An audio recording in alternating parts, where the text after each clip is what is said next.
Hello and welcome to Real Crusades History, where we use primary sources to get at the truth about the Crusades. Now, there are some really, truly bad videos on YouTube about the Crusades. The Discovery Channel's documentary, I believe it's called The Truth About the Crusades or something like that. It's just absolute unhistorical nonsense. The Monty Python documentary is nonsense, and of course, the movie Kingdom of Heaven is just absolute ahistorical rubbish. Jonathan Riley Smith, who is the leading Crusades historian, mentioned this. There's this idea propagated by a lot of this nonsense that the Crusades were some kind of greedy, violent assault against a peaceful Islamic civilization, which is, of course, ridiculous. All of the lands that the Crusaders were trying to take from Muslim leaders were originally Christian lands that had been conquered by the Islamic world over the course of the 4 centuries that preceded the First Crusade. And during that time, the Islamic powers committed unbelievable atrocities against Eastern Christians. And essentially, the Crusades were an attempt to both avenge those atrocities and prevent the Muslim powers from continuing those atrocities. So today we're going to look at some primary sources that come from the medieval Middle East, written by medieval Middle Easterners, which demonstrate some of this stuff. Michael the Syrian was an important medieval Middle Eastern chronicler, and he wrote about some of the Arabic conquests of Eastern Christian lands. He wrote, "The Arabs grew rich, increased, and overran the lands which they took from the Romans," and of course he's referring to the Byzantine Christians, "and which were given over to pillage." He also wrote about after the Muslim conquest of the Christian city of Damascus, Umar sent Khalid with an army to Aleppo and the Antioch region. There they murdered a large number of people. No one escaped them. Whatever may be said of the evils that Syria suffered, they cannot be recounted because of their great number, for the Arabs were the great rod of God's wrath. So what he's discussing there is the fact that the Arabs, over the course of the 9th and 10th centuries, were pillaging and destroying Christian lands in the East, and this is exactly what provoked the Crusades.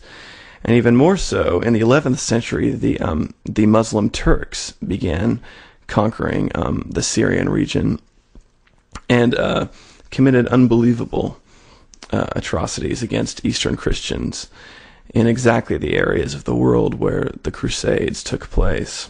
As a response to that, Vardape Aristakes was an 11th century Armenian Christian historian, and he wrote about some of his observations of what the Turks were doing to his people.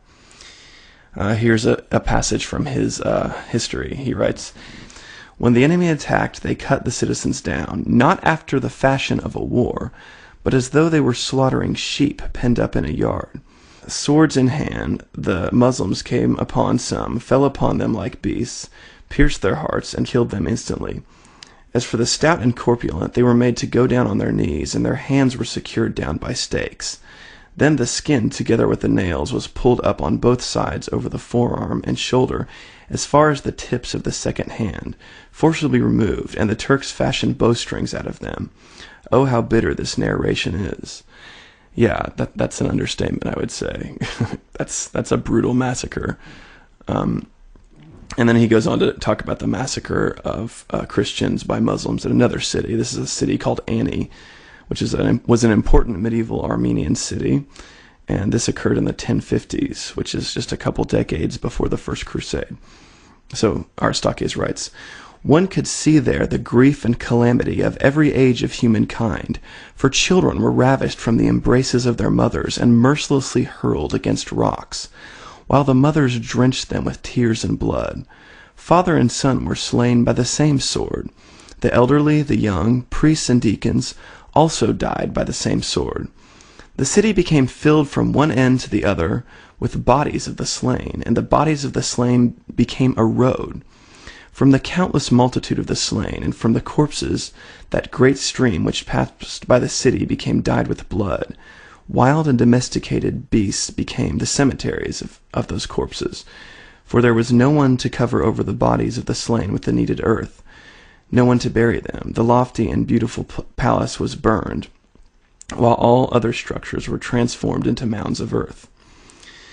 So, the point here is that prior to the First Crusade, Muslims were slaughtering Eastern Christians in lands that had been Christian lands, which had been taken by Islamic conquerors over the course of 4 centuries prior to the First Crusade.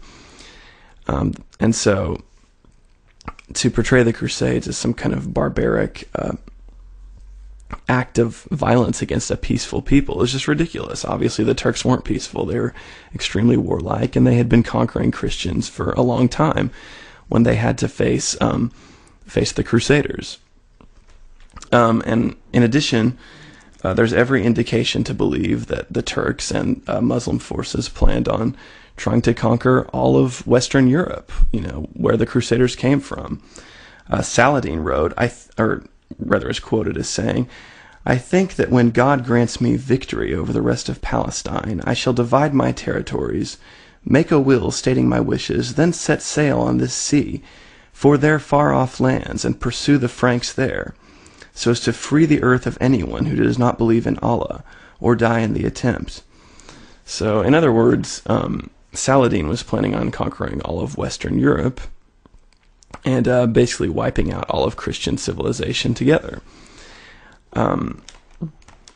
Saladin certainly wasn't the picture of magnanimity that a lot of these documentaries on YouTube try to present him as. For example, here's an episode in which he was slaughtering some of his military prisoners. This is from Imad ad-Din, who was one of Saladin's scribes. He writes, "He ordered that they should be beheaded, choosing to have them dead rather than in prison. With him was a whole band of scholars and Sufis, and a certain number of devout men and ascetics. Each begged to be allowed to kill one of them, and drew his sword and rolled back his sleeve. Saladin, his face joyful, was sitting on the dais. The unbelievers showed black despair." So anyway, I think the point is pretty clear. It's ridiculous to portray the Crusades as some kind of unwarranted attack upon Muslim civilization. Muslim civilization was built upon the slaughter of Christians and the conquest of their lands. And there's every reason, according to the sources, to believe that the Crusades were a response to this. And so we're going to talk some more about that in some later videos.